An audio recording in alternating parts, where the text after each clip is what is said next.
Hello, everyone. We're now live. Make sure you've unmuted your video, not that you can hear me. If you can hear me, please type in the chat and let me know that you can hear me.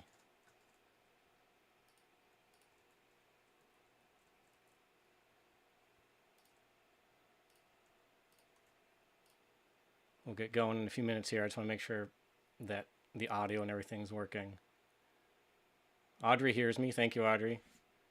David, Leslie, thank you. We got someone from Lisbon.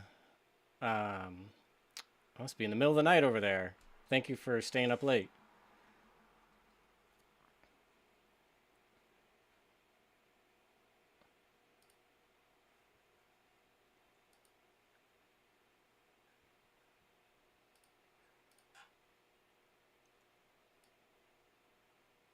Okay.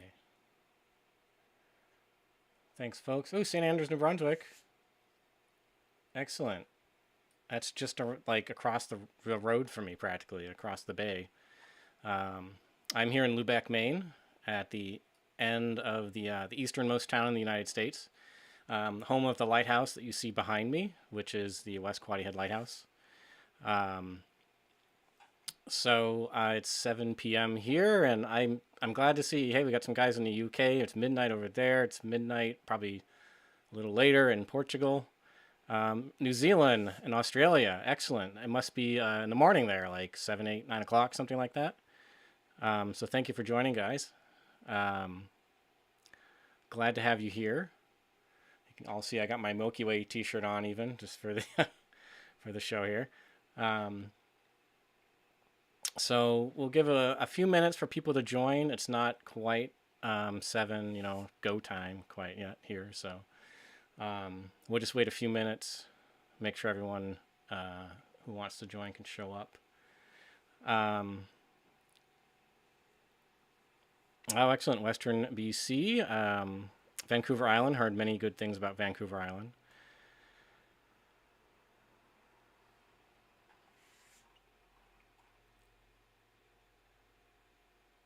Hey, Bellingham, Washington.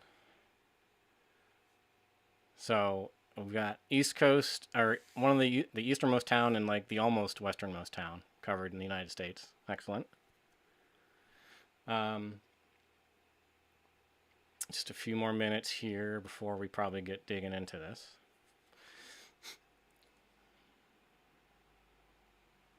Oh, excellent. Newfoundland, one of my favorite places. Where are you, Roland? We got New Orleans, Albany, New York. Thanks for joining, guys. Donald, Dave, Rex, Mary, Mike, Susan. Oh, so many people. Thank you for coming.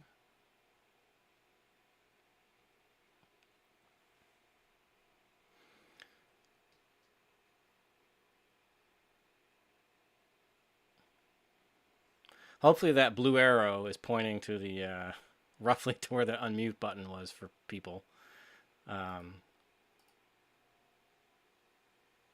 I think it should be roughly pointing to the proper place, depending on your device you're using, I suppose. But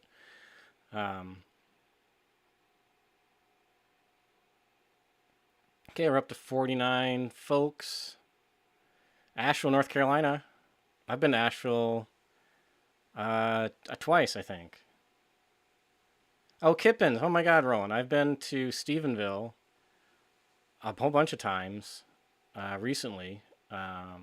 Back in May and June of this year and in October of last year, and been through Kippens a number of times, and went to the Secret Cove Brewing. Excellent. Also had some fun at the Brown Derby Lounge there in downtown Stephenville.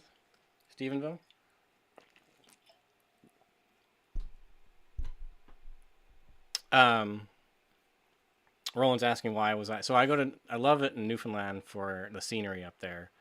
Stephenville was just kind of like, you stop to go to Walmart, use the dump station, get water, go to the grocery store, and then head on the way down to Boot Cap or any other places in the area. So it's just a beautiful area over there, and all of Newfoundland. I mean, I went all over the place up there. Chasing icebergs back in May. so up in the North Coast a lot. So excited to see you here, Roland. I hope I'm saying your name right too. Yes, bye. Is that what they say? Yes, bye up in Newfoundland. So, all right, we've got about 53 people here, and it's just past 7. Let's see. Make sure everything's working okay. I've got a lot of windows to manage. So you'll have to pardon me if I fumble around a bit. This is also new software, this webinar software that I actually wrote myself. I've been a computer programmer for like 25 something years. I got sick of paying for expensive webinar software, so we're using something I wrote, but it uses YouTube Live, like a private YouTube live stream embedded, so the video should be pretty good. You know, like hopefully no problems with the video, and the chat's all stuff I wrote, and the registration and everything. So fingers crossed, everything works, and it'll be a lot cheaper than the darn webinar platforms. Okay, folks. So let me know how long you guys have been doing night photography, or if you're completely new to it. You know, have you never been out before at all at night? Are you doing it? Are you just getting into it? Are you like been at it for years and you just kind of like want to brush up on some stuff? You know, let me know where you are with that. I always like to get a sort of a feel for the audience, you know.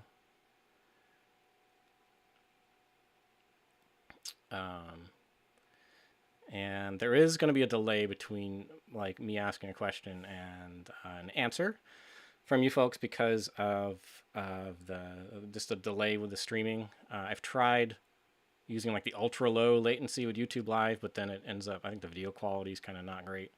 So maybe I'll try that again next time. But there'll be a little lag. If I'm asking you a question and I just kind of sit here like a dingbat, that's because I'm just waiting for that to go through and start seeing answers. So we've got some people that are new. Donna. Hi, Donna from Tennessee. Thank you. Where are you in Tennessee?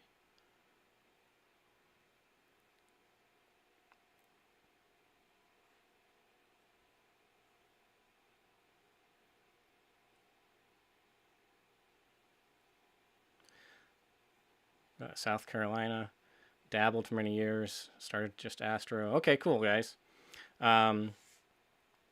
So let's get going here. I'm going to shuffle my windows around slightly. So just pardon me while I move some things around. I'm going to do the Wonka Vision shrinking effect here to shrink me down so I'm not in the way during the slideshow. And we'll get started. And I'm sure maybe some more people will filter in. But anyway, for those of you who are completely new or found me, you know, on the internet and are like, who's this guy? And you signed up for the webinar. I know some of you have probably been on the mailing list for a while and know who I am. But for those of you who are totally new, I have been doing photography for almost as long as I can remember. And I've been doing night photography, you know, the Milky Way stuff for probably 12 years or something like that, 10, 12 years, which is kind of like an eternity when it comes to night sky photography, certainly Milky Way photography. People weren't doing it quite as much that long ago, or barely at all, right? And now it's like everyone's doing it, and you can do it with your phone, for crying out loud. So things have come a long way. But back in the day, I wrote one of the original tutorials on landscape astrophotography that was printed in Outdoor Photographer magazine and on luminouslandscape.com. I've had other articles on the subject in other magazines like Digital Photo, dpreview.com, with Nikon's website. And I've spoken on the Nikon stage at some of their expos, or at some of the expos that they've attended in the past. I produce videos and occasionally teach workshops on landscape astrophotography, and I have a book out. It's called Night Sky Photography from First Principles to Professional Results. I got a copy right here. Let's see if I can get it in front of the camera.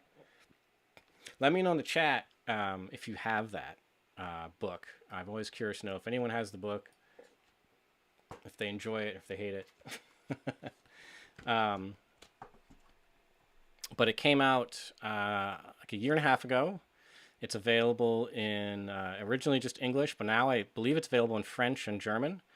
and you can buy it on Amazon. Is always going to have it in stock probably, and it's always going to be the cheapest price. I definitely recommend the physical, like, hard copy book as opposed to the ebook. The ebook is, you know, handy and cheap, but the publisher did a really beautiful job, I think, with laying out the actual physical book. Like the interior contents of it look really nice, as opposed to just the ebook. It's like, you know, a white background with black text. But this is, see if I can find, you know, it's got like nice pictures in it, nice text. It just looks pretty, you know. I think it came out really well. Of course, it's my book, but I had no idea what the book was going to look like. I knew what content was going to be in it, but I didn't know what it was going to look like until it was published and they sent me a copy. So I had, you know, I was so happy to see that it came out good. I think that the publisher and Amazon, they all control the price. I think it hovers anywhere between like $25 to $29 US. Sometimes it's even cheaper than that. But just go to Amazon.com and look for Adam Woodworth Night Sky Photography. You should find it there. And if it's not available in Amazon in your country, I've heard of people going to Amazon US, ordering it and shipping it to wherever they live around the globe and getting it that way. So even if you can't find it locally, but you can also get it at pretty much anywhere books are sold. Like if you go to a bookstore, they could probably order it for you too. So if you want to support your local bookstore. So click on the right window here. All right, so I also have some video tutorials that some of you may have. It's the Milky Way Masterclass that goes over editing and things like that.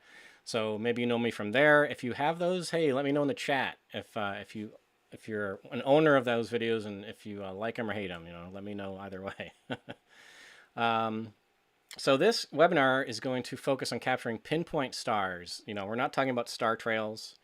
We're not going to touch on aurora or the moon. This is literally just, you know, the Milky Way, focused on the Milky Way, although the techniques are for any type of pinpoint star, you know, photography you might do with landscapes. It's not about using a telescope or anything like that. And all the photos you'll see here and the way that I do my Milky Way photography and the way I teach it is all the photos were taken in the same spot on the same night without moving the camera. So that means that, you know, I didn't take the Milky Way in Utah and paste it into a foreground in Maine or something like that. You know, that's something that's called compositing, which is a generic term kind of that's been taken over in the Milky Way photography world, sadly. But a lot of people do it. You know, if that's the kind of art you want to make, then hey, go for it. But what I teach is just doing everything, you know, on really where you are, taking the actual photos from the actual scene with the light pollution or no light pollution or whatever's going on, and then making it all work together. So let's see here. So just to give you an idea of what goes into, oh, Dawn says she can't see or hear when it off and try. Yeah, try. Yeah, too bad. Hope Dawn can come back and catch up. So just so everyone has like an idea of what kind of goes into these photos, it's not like you can't just take one exposure and be done with it most of the time. If you're shooting in a dark location, if you're not using any artificial light on the foreground. Where I live, it's very dark skies, and I often shoot with a very dark location, like at the seacoast where there's no ambient light around me. And I don't like using artificial light to light up the foreground, so I just let nature do the, you know, the stars do the light for me. But it takes a long time to get enough light in a exposure to have a usable foreground. And that's way too long for the stars. The stars will be blurred quite a bit by then. So it ends up being multiple images that you put together to make the final result. And, you know, you don't have to do it this way. You can certainly try single exposures and just bring up the shadows a lot, do a longer exposure for this. That's, you know, instead of these 10-second exposures that I'll talk a lot more about this soon. But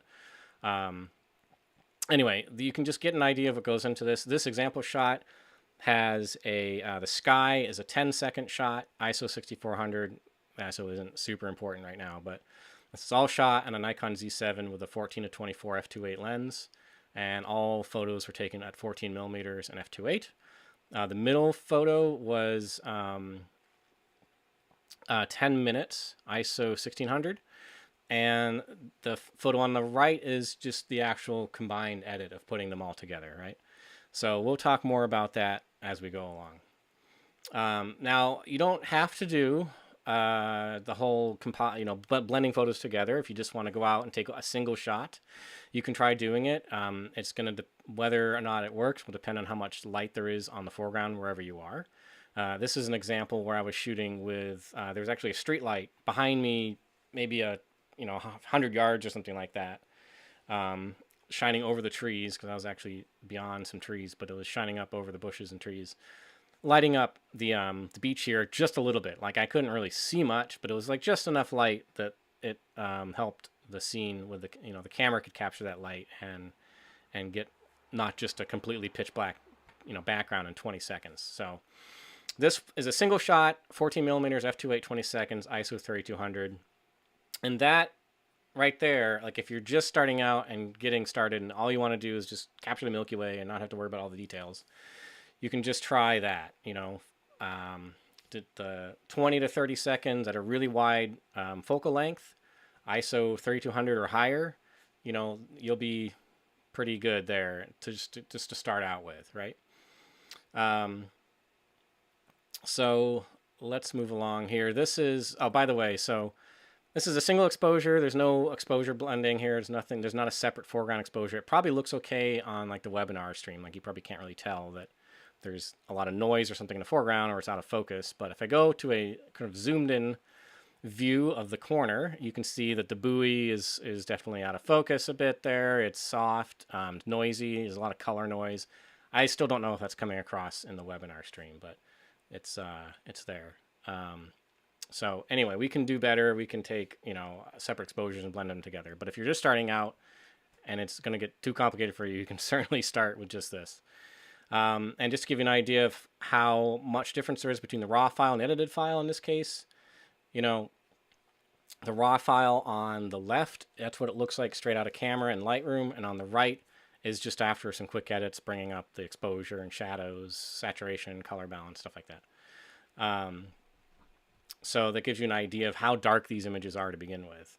It's, if you go out and take a shot and you're like, well, it's really dark. Well, it's a dark out. So unless you take a really long exposure or use a really, really high ISO, it's going to be dark, and but you have to work with it. And modern cameras are really good at handling noise these days. So we'll talk a little bit about cameras. The most common question I get, is like, will my camera work for this? Like, I have such and such a camera. Is this going to work? And almost always the answer is yes, because any camera that you have that's like a DSLR style camera or a mirrorless camera that's like within the past 10 years will probably work fine, or at least be able to produce results. If it's 10 years old, it might be quite noisy. Certainly in the past 5 years, cameras are like way different than they used to be 10 years ago, a lot better. And these days, literally, like I said earlier, you can take the Milky Way, a shot of the Milky Way with a phone now, like the iPhone 12 and 13, some Android phones and other phones, whatever, they can actually handheld take a photo of the Milky Way. I've seen it happen. I don't have an iPhone 12 or 13, but I had some friends who have one. We were out at night under the starry sky. They just go into a camera mode, like night mode or whatever it is, and then the phone just tells you to just kind of like stand there and hold still as long as you can. So you don't get like a sharp, great detail photo, but it can actually show the Milky Way and the night sky with a phone these days. So, if you have any camera that you have that's like 5 years old or even within 10 years old, might be fine for this. If you want the highest quality, then yeah, a modern mirrorless or DSLR camera with a large sensor, full frame sensor is going to be the way to go. But plenty of crop cameras will work just fine for this. So let me know in the chat what you guys are using for cameras and what lenses you might be using at night. So always love to see that. Let's see if people are using stuff I'm not familiar with yet or whatever. But for lenses for night photography, we're usually talking about ultra wide lenses, just because you can capture so much sky and foreground at the same time. But I use anything from like 14 up to like 50, even a little more than that sometimes, depending on the composition I'm going for. And I'll show you some examples of that, of different focal lengths here. But the most common range you'll look for is like, 14 to 16 millimeters. 12 millimeters or so is probably what you're looking for on crop. But all the way up to 50 or so will work, you know, great for landscapes depending on the composition, Large aperture, you're usually looking for a lens that's like f2.8 or brighter.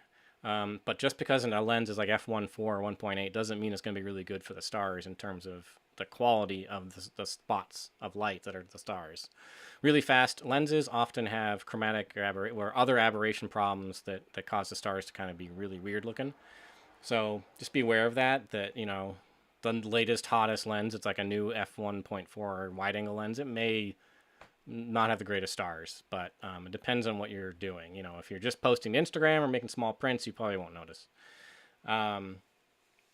So I see some people listing their cameras and stuff. Karen says she has a D70 with a 50 millimeter and a 24 prime, but with f3.5 be wide enough. Yeah, start with that. Start with whatever you have, even if it's an f4. Leslie says she's got the IRX 15. Yep. Cool. So, just start with whatever you have, but I think some lenses I'll list in a second here. But here's an example of a 14 millimeter shot. So this is a vertical shot, of course, but that gives you an idea of how much sky you can capture, how much foreground you capture, how big the scene is at, 14 millimeters on full frame, right? This is a 24 millimeter shot, so you can see already that the Milky Way is punched in a bit more. There's a bit more detail there. It's a little more in your face. And so zooming in a bit beyond your ultra wides is really nice for certain compositions. And this is an example of a shot at 58 millimeters, believe it or not. Really zoomed in on the core of the Milky Way and just really dramatic, pronounced visibility of the stars and the red nebulae there that you can see throughout the sky. And yeah, believe it or not, this is a real photo. I didn't paste the boats in from another shot. They are a little blurry, as you can see, but I had the Nikon 58 millimeter f.95 lens on loan from Nikon. So that's what I was using for this. And it allows, f.95 is crazy, right? It's a lot of light. Not the best stars at f.95. Just you get some aberrations and stuff like that. But I think I took a 3-second exposure for this, and that's what I used. So Ginger is asking how do you get all those colors in the sky. It depends on the photo you're talking about. Sometimes there's air glow, which makes the sky, could make the sky green or magenta and colored, kind of like the Northern Lights.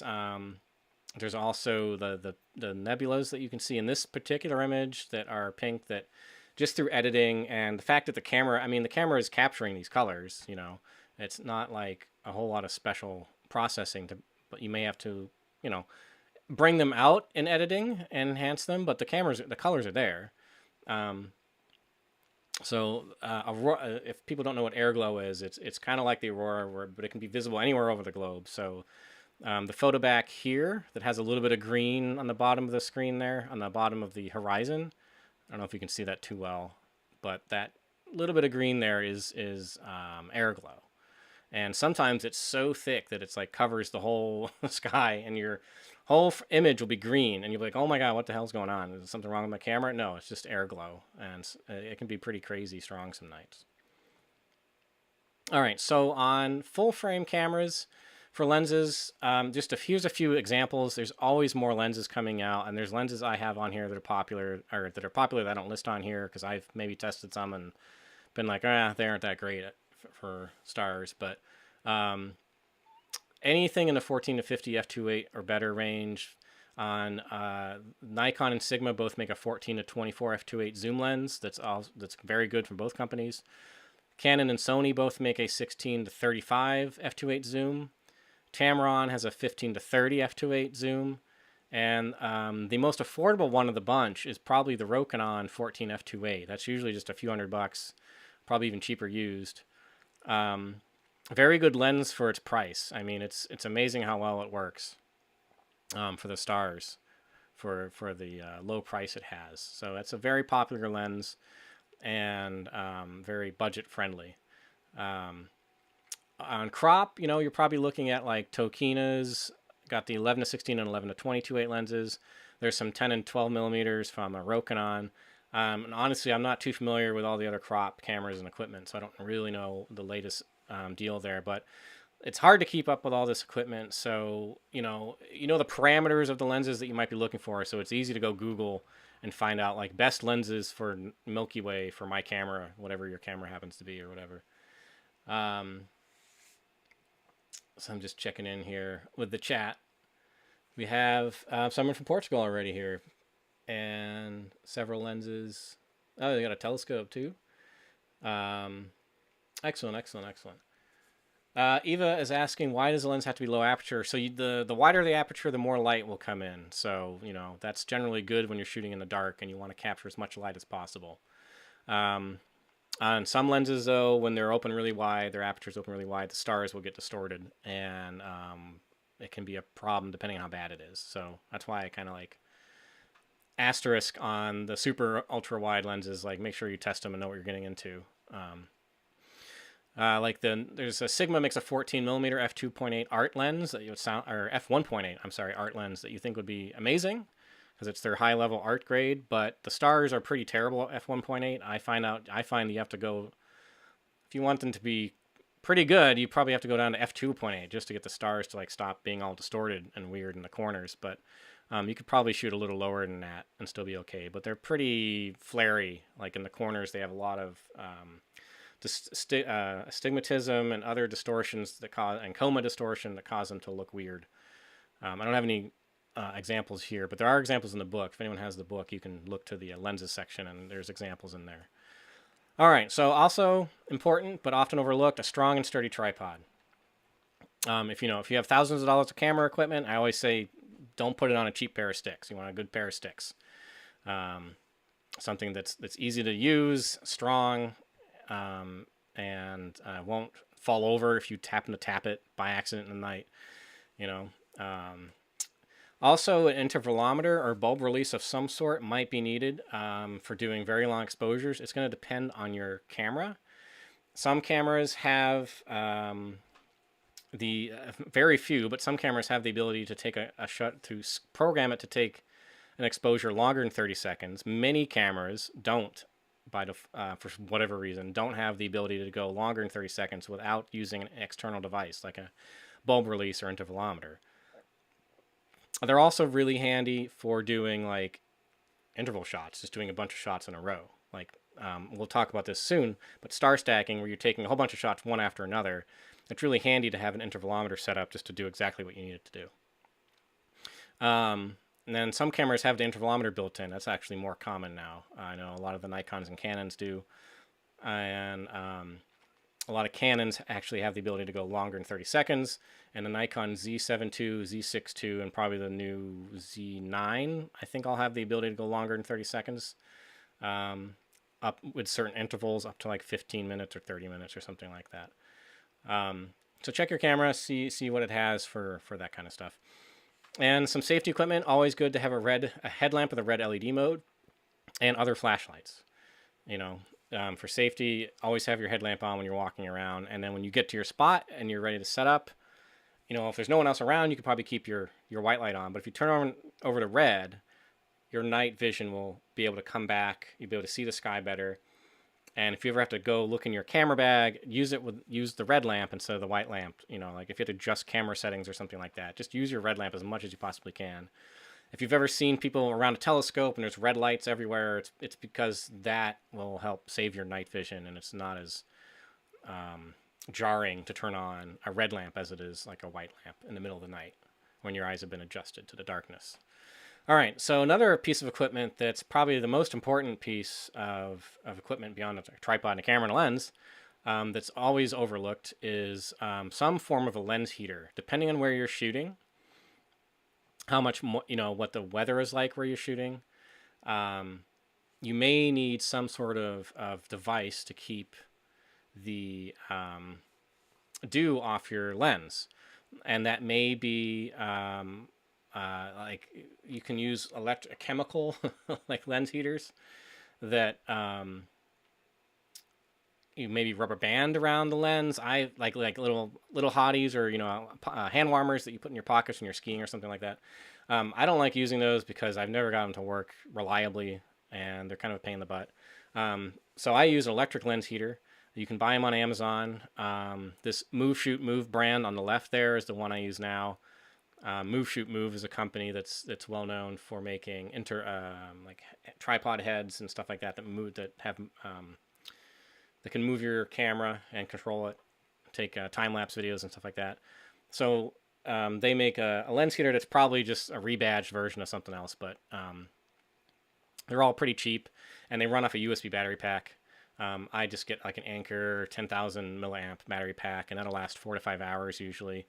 Probably on high. You can change these things. Some of the modern lens heaters have the ability to go on low or medium power, and you just need to use whatever temperature it is that's above the dew point. The problem is that if the dew point and ambient temperature are meet or are really close together, then that's the danger zone where you could have dew forming on your lens and on like the hood of your car, the grass, where you're shooting, the picnic tables, whatever. Here on the coast of Maine or anywhere where there's vegetation, if you're not in the desert, there's probably going to be moisture in the air. And even in the desert, there can be moisture in the air if it's during, the rainy season, right? So a lens heater will just get the front of the lens above the dew point temperature, whatever that may be. Usually they'll just blast it to, 80 to 100 degrees Fahrenheit or something like that, and that's plenty, usually. So you just need it to be warm enough so that the dew won't form on it, and then you're good all night. If you don't have something like this and you're in a humid area, eventually at some point in the night you may find fog on your lens. Your photos will be all blurry, like what's going on. You might look at your lens and notice that it's got a layer of moisture on it. You could wipe it off, but usually it's too late at that point for it to stay off very long. If it's a bad night, you can wipe it off and it'll come back really fast. I've had nights where, I can wipe it off and then 10 seconds later I've got dew on the lens again. So I usually just put this on at the start of the night if I think I need one. If it's really windy, you probably won't have a problem with dew, but anyway, important piece of equipment that's often overlooked. All right, so let's talk about the things that go into making up these images. Like I said earlier, in most dark locations, a single image is just not going to be enough because of the darkness of the foreground, and you're limited in your shutter speed because of the rotation of the Earth. You can't do a really long shutter speed for the stars, otherwise they'll blur. So the foreground will be really dark unless there's a lot of ambient light from one way or another, or you're in twilight or something like that. So I tend to take multiple exposures for depth of field and dynamic range. If depth of field is needed, that's focus stacking. And dynamic range is literally just, getting detail in the scene. So you got the sky shot or multiple shots. You got your foreground shot or multiple shots. You blend those together in software. I use Photoshop to do the exposure blending to come up with the final image where everything has detail and hopefully low noise and everything's hopefully in pretty good focus. Again, this is an example that I showed earlier. 10-second sky. Foreground was 10 minutes long in this case. It was a really dark area. And then the finished edit on the right. So I took the sky shot, the foreground shot, you blend them together, you apply edits to bring out colors and all that stuff, and end up with the final edit. And that's all done, Lightroom for some of the prep work, and then all the blending and everything, final creative edits I always do in Photoshop. So silhouettes are good too. Like if you're kind of, worried about all the complexity that might be going into this, you can certainly go out and do some photos where you don't have to worry about the foreground really or any separate foreground shots if you have an interesting foreground that makes a good silhouette. In this case, it was these rocks and the trees on the shoreline that I didn't really care about their detail. I just thought that the silhouette would look interesting. So I tried that shot, and I've seen people do silhouettes with like tree limbs around the frame or whatever, tree branches at the bottom of the frame. So you can always do silhouettes and not worry about the foreground if the foreground is interesting enough to be is interesting enough to work as a silhouette. So twilight and blue hour is another way to shoot where you don't have to worry about the foreground quite as much. During twilight, you're talking about astronomical twilight here, where it's pretty dark to your eye, but it's not pitch black dark yet. And if you take a photo, you'll definitely see blue in the sky, because the sky will remain blue until after twilight, when the sun is sufficiently far away, far enough below the horizon for it to stop scattering the blue light all around. So twilight can work really well. Roland might recognize this photo of Rose Blanche Lighthouse in Newfoundland.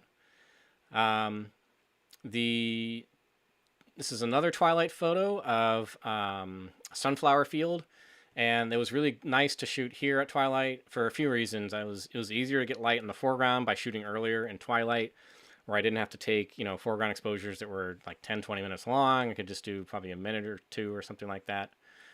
Maybe it was 30 seconds. I can't remember all the details, but there's a number of different foreground shots here because I had to focus stack the sunflowers. And then the sky behind that is star stacked. We'll talk about star stacking soon. But during twilight, blue in the sky, so not as much detail on the stars in the Milky Way, but still really pretty. I really like the blue color. And you can actually get a blue night sky shot without faking it, because a lot of people mistakenly think that the night sky should be blue in the middle of the night, and it's not blue in the middle of the night unless it's the moon's up or something like that. But the other thing about shooting in twilight is that if you're in a place where there's maybe some light pollution around, and if you waited until it was actually dark out and the sky looked kind of crappy because of the like yellowy light pollution kind of making the sky all bright and kind of gross looking, well, if you could shoot in twilight and get this kind of shot with a nice blue color, and then forget about the night shot if it's just too much light pollution around. And there's also light pollution filters. I haven't done much of those with those at all to say anything about them. I've tested a couple and thought they did hardly anything, but I haven't really done any serious testing with them. Here's an example of light pollution, twilight, and moon glow. So a lot of things going on here. And this is looking over a fjord. Roland might recognize this as Francois up in the remote coast of Newfoundland. So you've got light pollution from the town that's turning all the walls of the fjord orange, this orangey red color. That orange red color is from the town, all the lights in the little tiny town there, even on the foreground rocks right in front of me. The sky is blue because it's during twilight, but it's also blue because the moon is rising, and that's going to wash out the sky and make it blue. On the left side of the frame, it's very bright because that's where the sun was setting. This is a panorama, obviously, by the way, so it's like 180 degrees or so of the sky.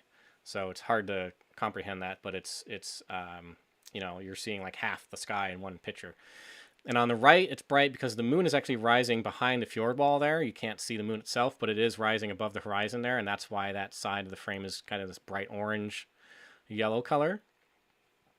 But that ad made for an interesting photo. Like, it didn't get as much detail in the Milky Way, of course, but it made for this really cool, beautiful blue sky and interesting colors and stuff like that.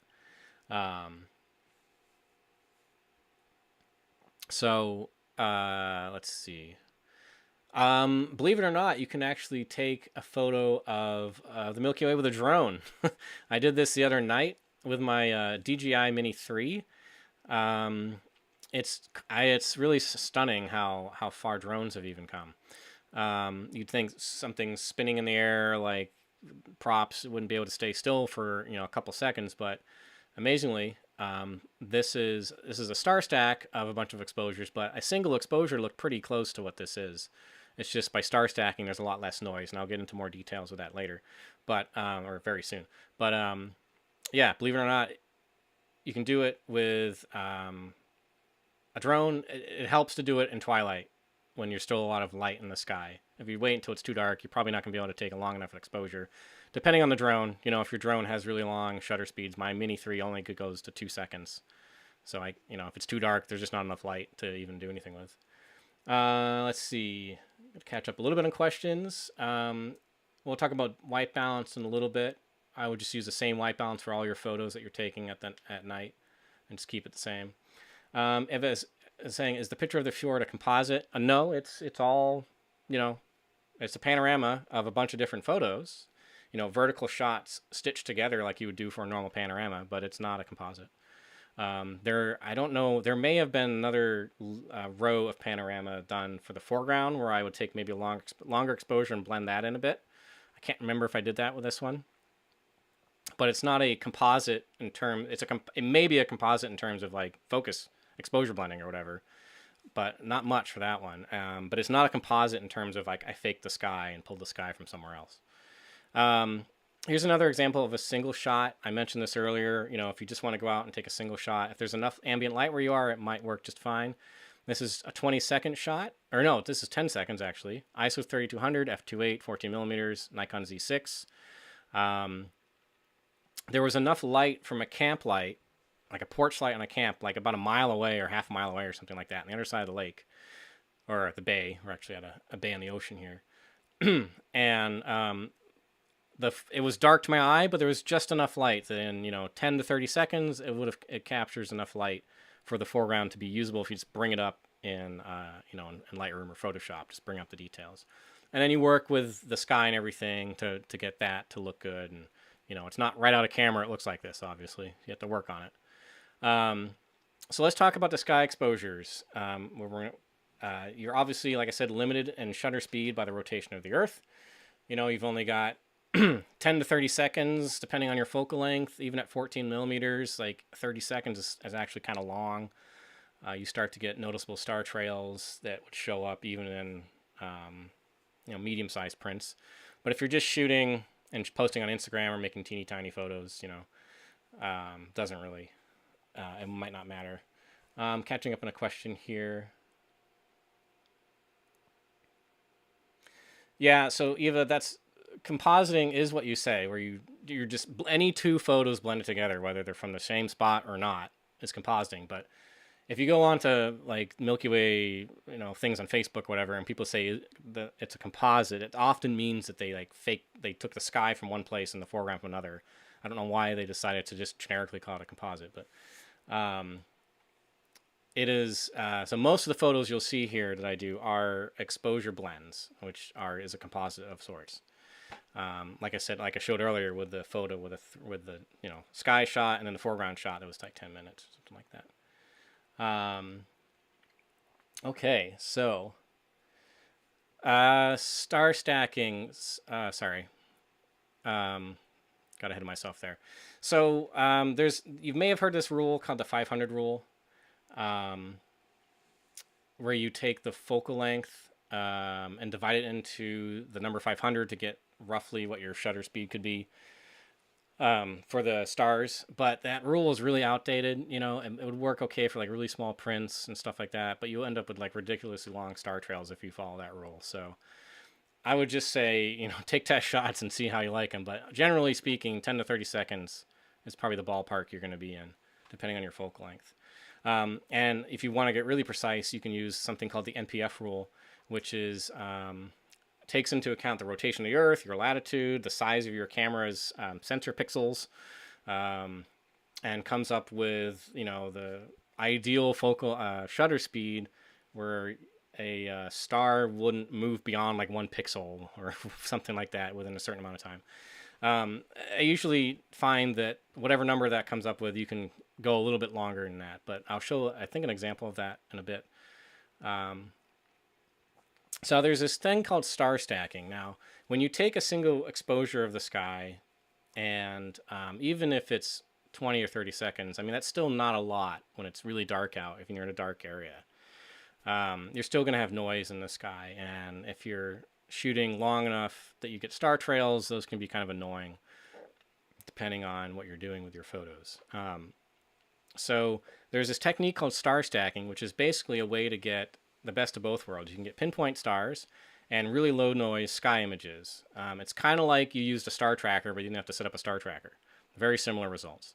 The idea is that you take a whole bunch of shots of the shots for the sky, like focused on the stars and all that, with all your exposure settings set up for the sky. You take a whole bunch of those right in a row. 10 or 20 shots should be fine.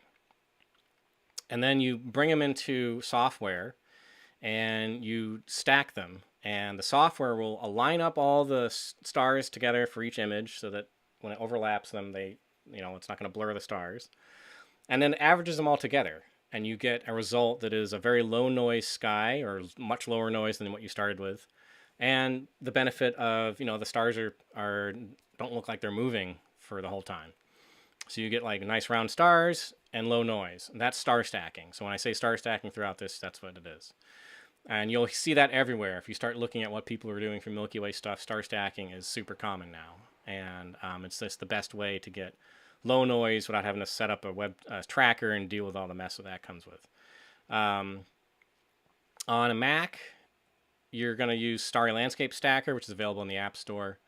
On Windows, there's Sequator, which is free if you Google for it. Because it's free, it kind of comes with a free level of support. Sometimes it's not perfect. Sometimes it works great. Starry Landscape Stacker is a little more polished, but it has fewer options. Like Sequator can be used for a bunch of other night sky stuff. Starry Landscape Stacker is just very good at doing, starry landscapes and separating the landscape from the sky and stacking them separately.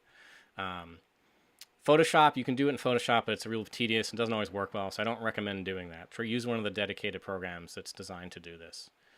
Another benefit about star stacking is it'll automatically get rid of airplanes, satellite trails, and hot pixels in the sky. Just the fact that the images get lined up, the software is smart enough to know that, oh, this bright light here wasn't in the other photos, so it must be something moving through the sky and I can get rid of it, that kind of thing. So you don't even have to worry about hot pixels or satellites or plane trails usually when you're doing star stacking. So here's an example of a 30-second shot on the left and a 10-second shot on the right. And I hope this comes across in the webinar. It's probably really hard to see. But on the left, you should see significantly visible star trails. On the right, very nice, pretty sharp stars. On the left, it should be pretty low noise as far as a night sky shot goes, like some color noise maybe, but not a ton of grain. On the right, there's a lot more grain, a lot more color noise, but I don't know that it's coming across in the video, but it's there. Now, here's an example of what star stacking can do for that 10-second shot. On the left, we have a 10-second single exposure. And on the right is taking 20 of those exposures and stacking them in software. And hopefully that's very visible in the webinar, where you can see what a huge difference you have from just a single 10-second shot to a star-stacked shot that's 20 exposures, 10 seconds each. That's literally you're basically as if you had taken the exposure for 200 seconds, like 20 times 10, 200 seconds. But you don't have to use a star tracker to do it. But that's essentially what's happening here. And star stacking in general, is what anyone who's doing deep space astrophotography does, even with a star tracker. Like if they're using a telescope and a tracker and taking a whole bunch of exposures and stacking them. It's what the Hubble Space Telescope does. It's what the James Webb Space Telescope does. They don't all take just one single image for an hour or whatever. They take a whole bunch of images and stack them to get lower noise and collect light. You're basically collecting more light for each image you take. So you stack them all together, and it's kind of like you took the exposure for however long, it's like you kept the shutter speed open for that long, but everything stayed still because you didn't have to, you either were using a tracker or you didn't have to use a tracker and use a short enough shutter speed. Hopefully that makes some sort of sense. I'm just catching up on a couple of questions. Roland, we'll cover planning in a little bit. I haven't worked with Affinity Photo much. I've tried it a little bit. I found that it didn't have all the tools I needed to do, like exposure blending as well as Photoshop, so I don't use it.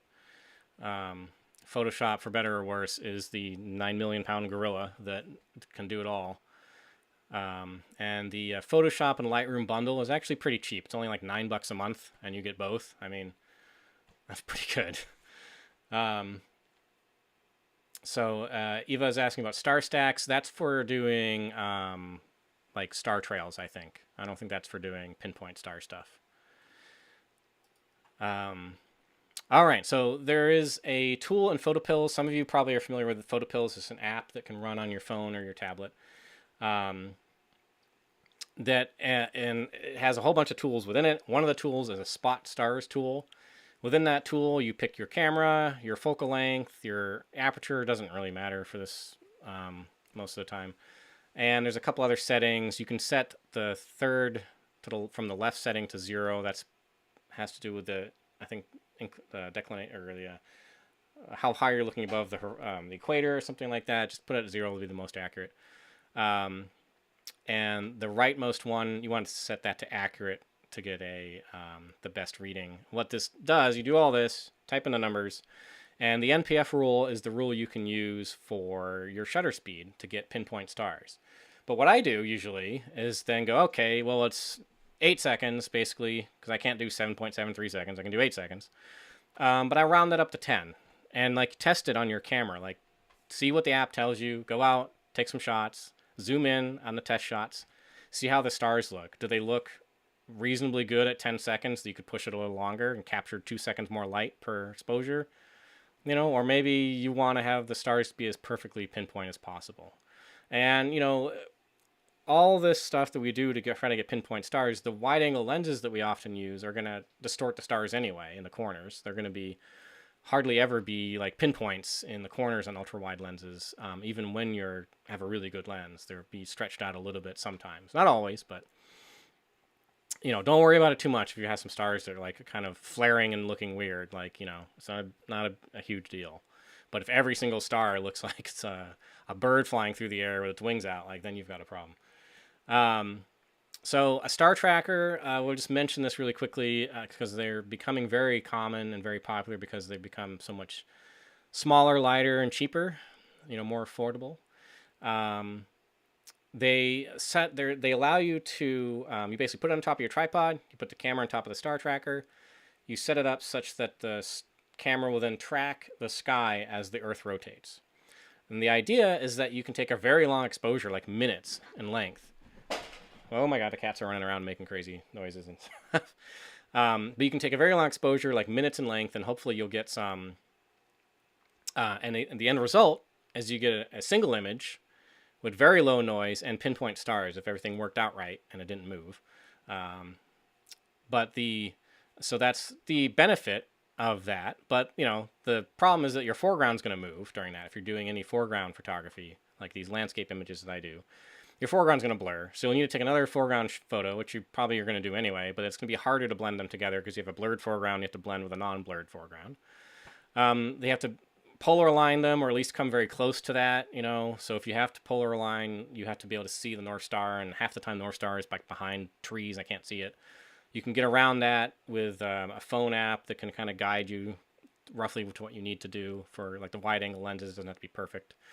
But it's extra gear to manage, and honestly, it's this very similar results as just star stacking without a tracker, you know. And you still have to use star stacking to get the best results anyway. You don't have to, but like if you have any airplanes going through, you might as well star stack to get rid of those airplanes. It'll be way easier than having to like remove them through, you know, manual or hot pixels and stuff like that. Any other noise. You still would want to star stack to get the best results with it. And like, so I don't use one because it's just, you know, I don't want to carry around this extra gear and manage it and set it up. And I get results that are great through star stacking that have been printed like 10 feet high outside of the Expo Center in Las Vegas during the CES show a few years ago. I mean, I just have no need to use a star tracker for my landscape shots. I use them for, you know, if I'm doing deep space photography, but I don't even do that much. No, I just tend to stick to landscapes more. So we'll talk a little bit about camera settings. Some of these are quite important that can trip you up if you get them wrong. One of the most important ones actually is your picture control or creative mode. That's often you don't even think about it. It's probably still set to whatever it was when you got the camera, maybe. But it's the thing in your camera that has different settings like normal, standard, flat, neutral, vivid, portrait, landscape, whatever other names they may have. And while it only affects the JPEG preview, it has no effect on the RAW file. What you're seeing on the back of your camera if you take a photo is the JPEG preview, you know.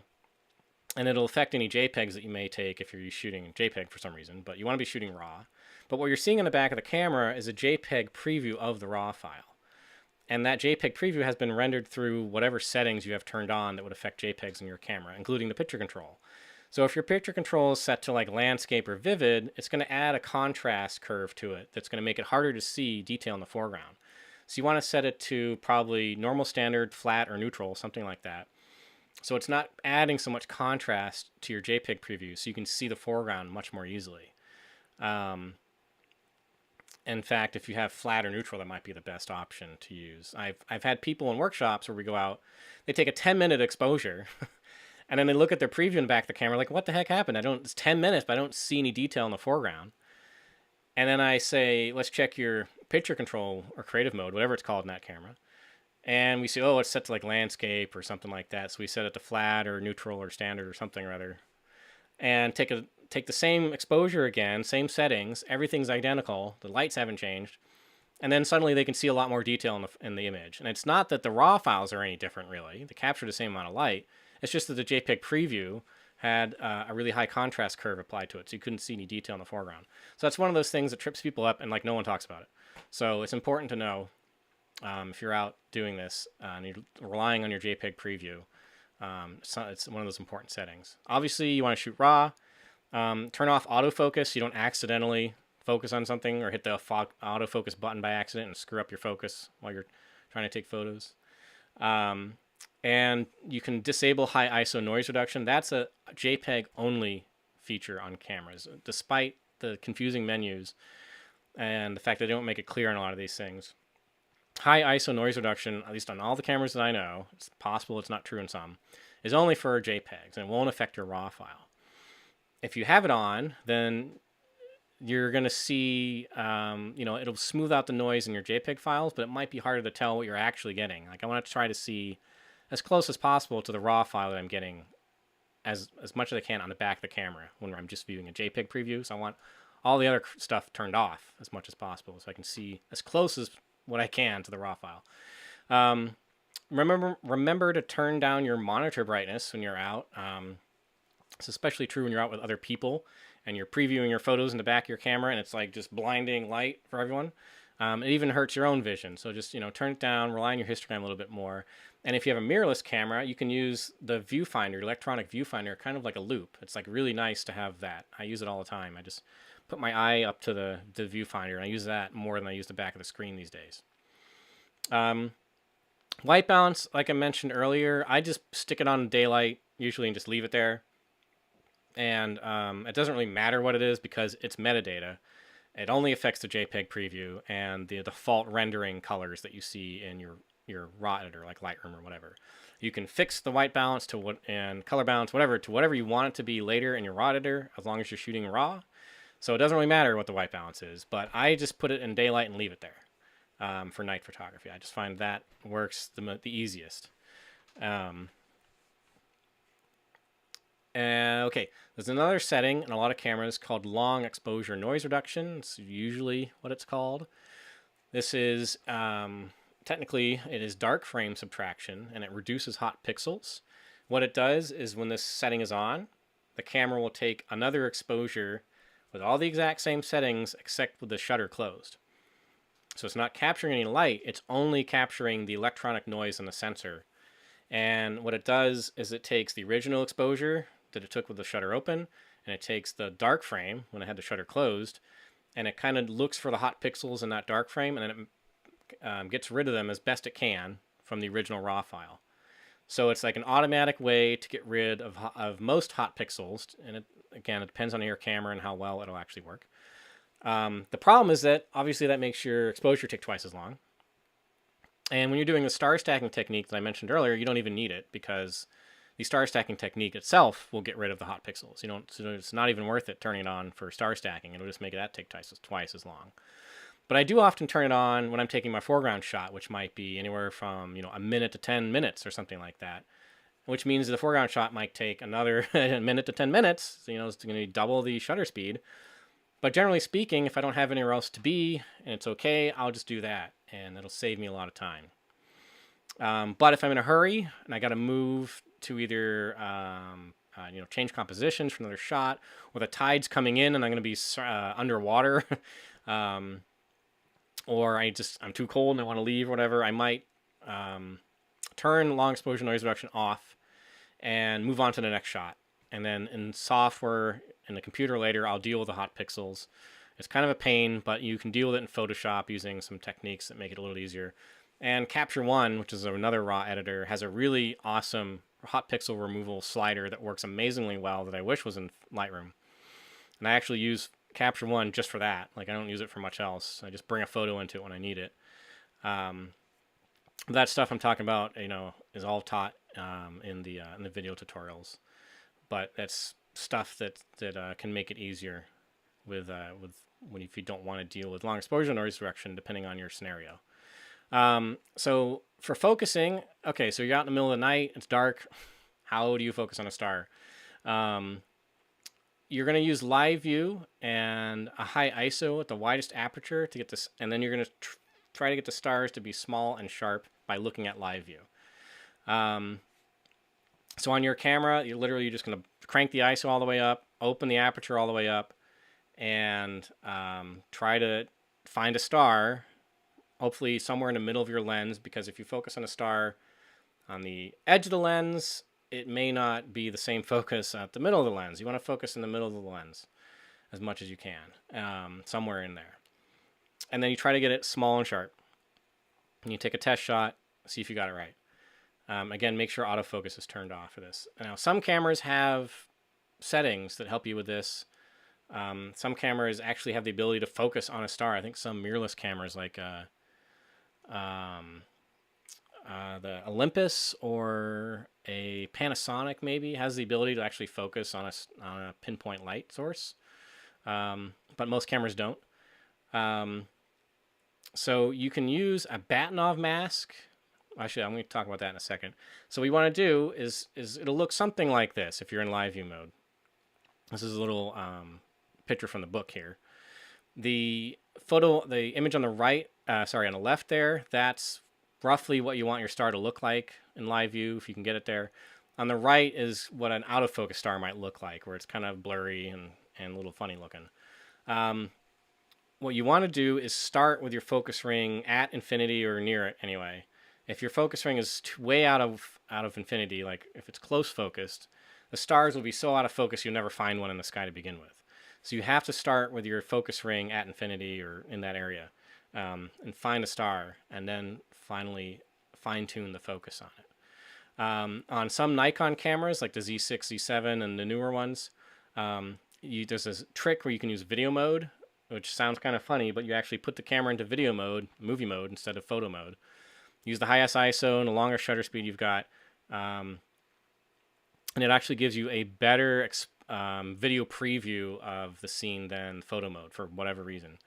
So you can actually see more of the sky, more of the stars. Things will just be easier to see in video mode on a Nikon mirrorless camera.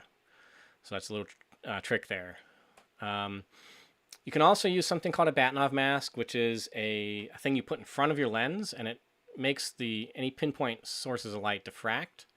So stars, pinpoint sources of light, they'll diffract, and they'll look something like the image here on the right, where you've got these spikes going up into the sky and stuff like that.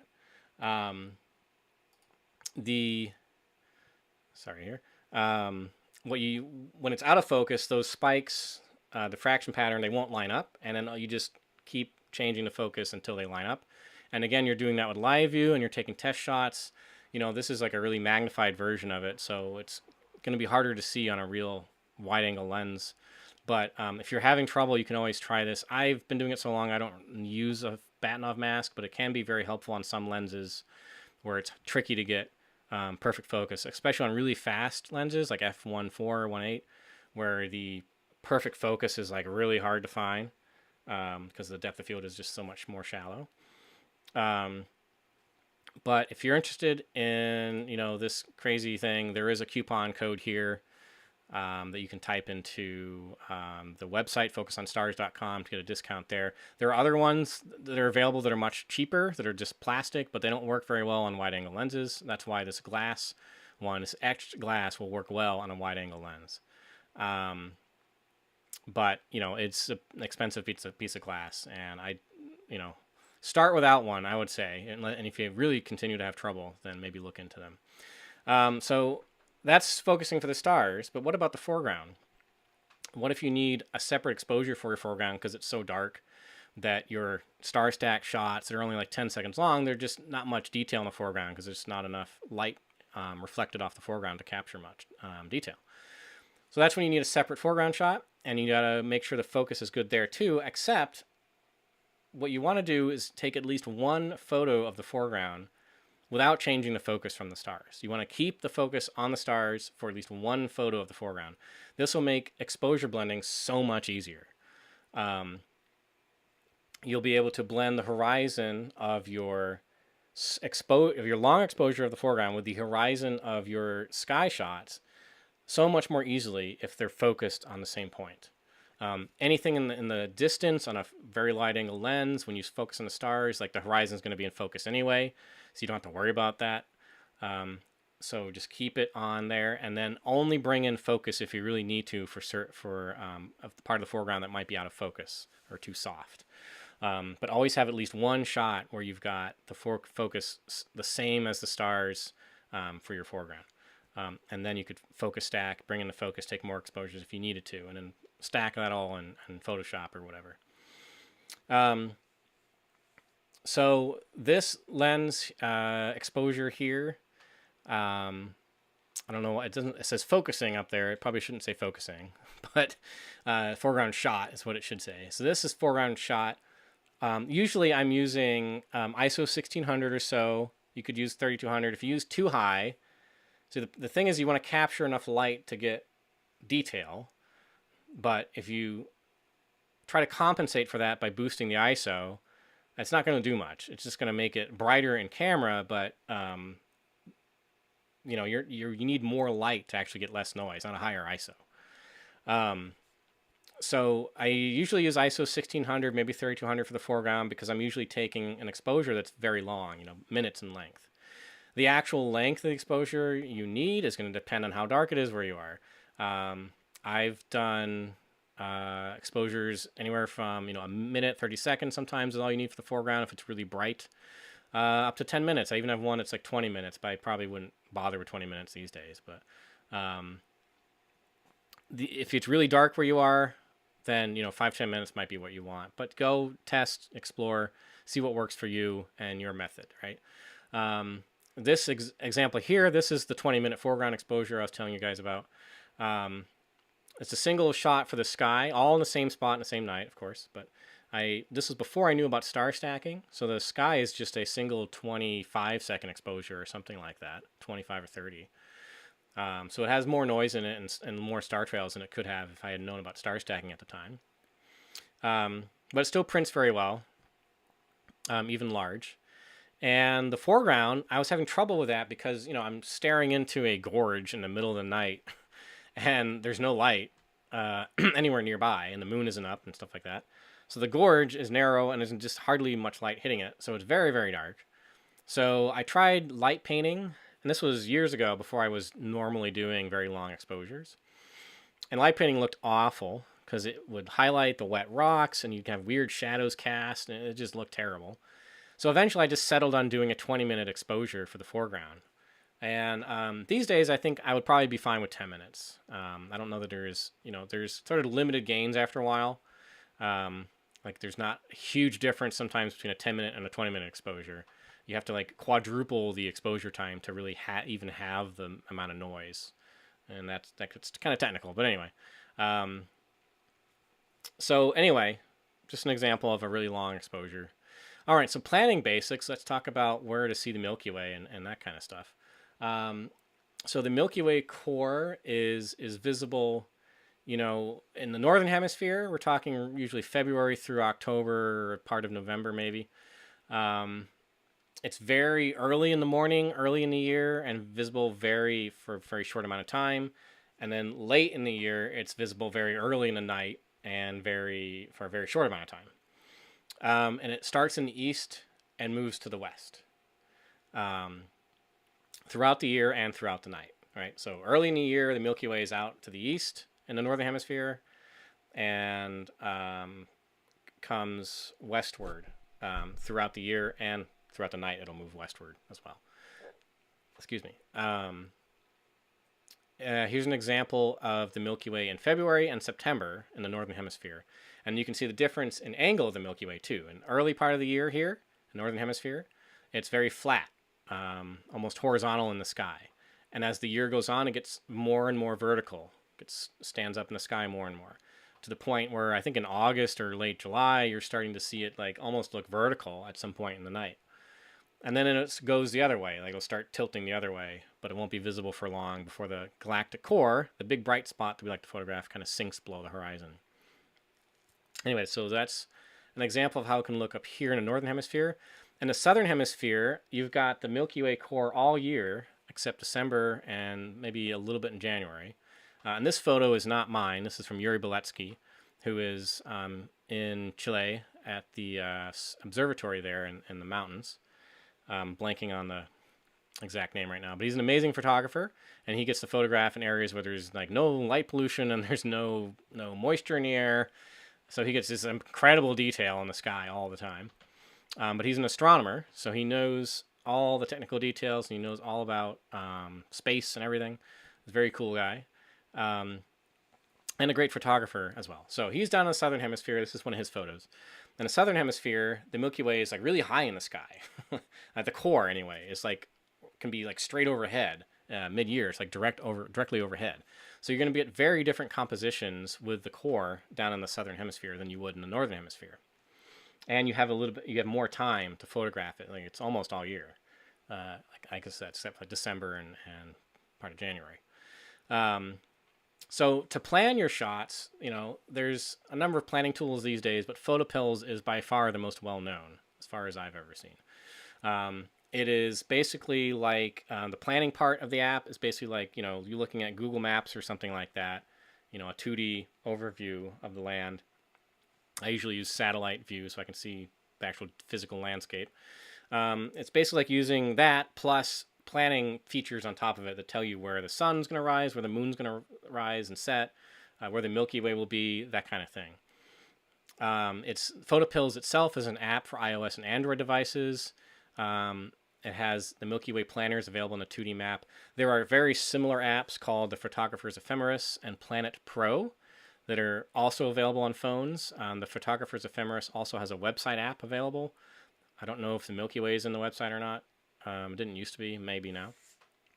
But PhotoPills was the first one to support the Milky Way, and has quite the social media and like marketing team behind it. So it's gotten very popular, and I use it all the time. But I also have the Photographer's Ephemeris and Planet Pro for their own features, because they both have other features that are not available in PhotoPills. One of the other really cool things about PhotoPills is its augmented reality. And that lets you show the Milky Way at your location for any time of the year, sort of virtually over your live camera view. So you can hold your camera up to a scene where you're standing, go into augmented reality mode, and it'll just pop the Milky Way up at that location. As long as you have the red pin, and PhotoPills is very important to have the red pin on the PhotoPills map to be where you're standing. Go into augmented reality, and it'll show you the Milky Way for that location. And you can scroll left and right to change the time. You can change the date in the date setting and all that. And then you can see where the Milky Way will be at any time of the year and any year. It's the same probably throughout the year. Just any time of the year changes throughout the year. But year to year, like the July Milky Way looks the same every July, pretty much. So this is very handy for scouting out a location during daylight. You get to your location, like, okay, cool, let's go shoot. But let's find a good place to shoot, and you can use this tool to kind of get an idea of where the Milky Way will be at that location. Don't take it completely for granted. It is not like 100% accurate. It's only as accurate as the compass in your phone, which can really vary wildly. So double check it against the 2D planner and where that's telling you where the Milky Way will be. Sometimes they're off by a significant amount. Sometimes you need to move your phone around like that figure 8 fashion to get the compass rejiggered. And there is a visual calibration where you can line up the sort of sun that's visually or virtually on the screen with the actual sun. But you can only do that if you can see the sun or the moon. Anyway, really cool tool. Also available, I think, in Planet Pro. I don't know if it's available in the Photographer's Ephemeris or not. I'm not sure. But very handy tool. All right, so man, thank you guys for tuning in here. We're gonna get into Q&A soon, and I'll cover the questions that are in the chat, and you can also ask anything else you want. But we've covered all kinds of stuff, and to put it all together, you've got you take all your photos, everything out in the field, and then you come home, and now you got to put it all together. So my general workflow is to star stack the raw files of the sky shots in Starry Landscape Stacker, which is what I use on a Mac, or if you're on Windows, you'd use Sequator. So you literally take the raw files of those sky shots into that program and stack them. And then the foreground shot, or multiple shots, if I had to do focus stacking or whatever, I would do some basic raw image prep for that in my raw editor, which is usually Lightroom. And then I would take the foreground shots, or shot, if it's just one, and the result of the star stacking, and bring those images into Photoshop to do the exposure blending. The masking and blending to make it look like a single image. And then I would, excuse me, apply creative edits to make it the final image and make it sing and bring out the details and all that kind of stuff. Pardon me for 1 second. All right, so I have video tutorials that I've mentioned that cover the editing part. We've covered the planning part, the camera gear, how to shoot, camera settings, how to do exposure stacking and star stacking and all that stuff.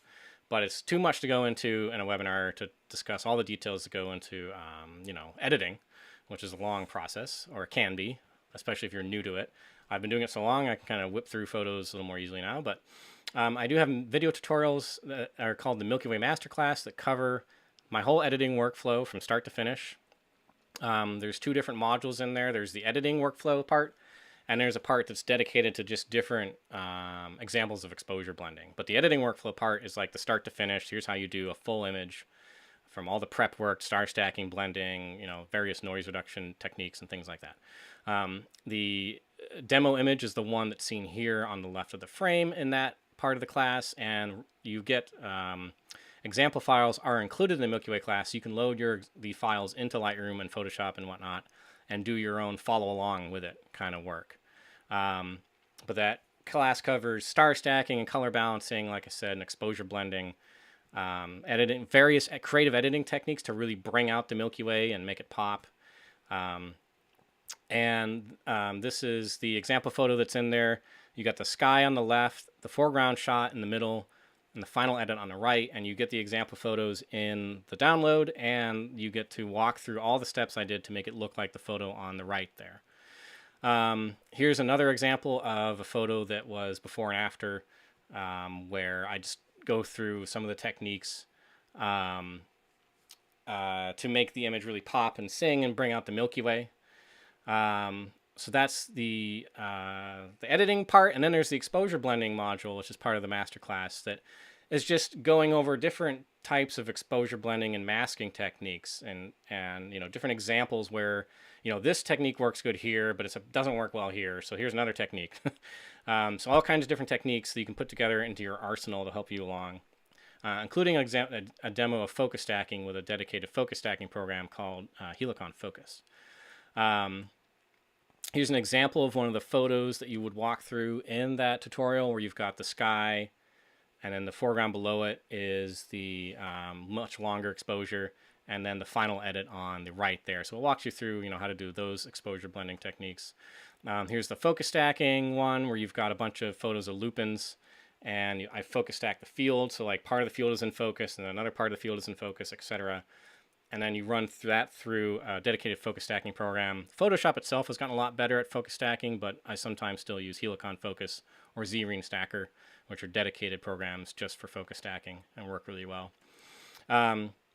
Here's all the example images that are in that masterclass module. All 6 images. You get the images, the star images, you get the star stacked result and the exposure, the foreground exposures to work with in Lightroom or Photoshop. So you can see all 6 examples here. And so we're going to go into QA mode. Basically, for the next 30 minutes, you guys can take advantage of this offer and get the Milky Way Masterclass plus a couple free bonuses for $97 and for the rest of the QA session here, the rest of the webinar. And the first bonus is actually a photopills training video. This is like full blown 2.5 hours of me talking about photopills on a webinar that was recorded a while ago. But it goes through all the details of the planning module. It doesn't really cover everything in photopills because there's just too much to cover. But the planning part and a couple other things are very important to learn if you want to use it to plan Milky Way shots or sun and moon shots. So we cover actually all of that, even including moon shots and things like how big will the moon look against this lighthouse when I'm standing a mile away from it? Like, is it going to cover the lighthouse? Is it going to be so small it won't matter? You know, so stuff like that. That's usually $45 that's thrown in for free during this offer. And the next bonus is this, I have a Milky Way panoramas video. That is another webinar that was recorded a while ago. And that goes over the techniques and camera gear and other things that you would do for Milky Way panoramas that differ from just static images, including, you know, some camera hardware that make it easier. And there's a demo in there at the end, like about a half hour of me using PTGUI, which is a dedicated panorama stitching program that works way better than like Lightroom and Photoshop a lot of the time. And there's a demonstration in there of using that. So very amazing, powerful tool that I use for most of my panoramas. So I'm going to read some questions and stuff and play the preview video here, and I'll paste the link into the video here. Pardon me while I kind of like there. I'm going to show the button as well. Now, if you're in full screen mode, if you get out of full screen mode, you should see a link there that'll take you to the special offer, or a green button above the video. And I'm going to go try to find the preview video here that I'll play for you while I catch up on chat.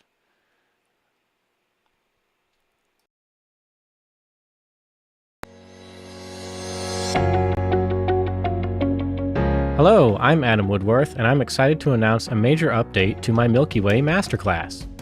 This update includes an entirely new editing workflow demonstration covering my latest tools and techniques that I use to create Milky Way images with low noise and seamless natural-looking blends, as well as many creative editing techniques to really make your images pop. This class begins with the editing workflow demonstration, which covers every step in detail, starting with star stacking and Starry Landscape Stacker on Mac or Sequator on Windows, preparing separate foreground exposure RAW files, easily removing hot pixels, focus stacking, exposure blending, and creative edits, including how to really make the Milky Way pop by using curves, dodging and burning, and reducing the size of the stars to bring out the nebulosity of the galactic core. We'll also cover how you can use star stacking with mirror-like reflections, and how you can use star stacking to avoid separate foreground exposures when the scene has a lot of ambient light. The workflow module also includes a demonstration of how I have incorporated Capture One into my editing workflow to easily remove most hot pixels from RAW files without the need for using in-camera long exposure noise reduction. After the workflow module, we would jump into an in-depth module on exposure blending. This comprehensive video series covers 6 different examples of blending separate night, sky, and foreground exposures to create a final result with low noise and sharp focus for the entire scene. We will cover basic blending with the gradient tool before jumping into using the Select and Mask panel to create accurate masks for very realistic blends that don't have seam lines or halos, as well as using selections to control manual blending for a tricky scene with trees blowing in the wind, a bright ambient light scene from a lighthouse, and an example of complex focus stacking using Helicon Focus, a dedicated focus stacking tool. This masterclass will teach you advanced editing and blending techniques for getting dramatic, realistic-looking results. Visit adamwoodworth.com to learn more and to purchase this class.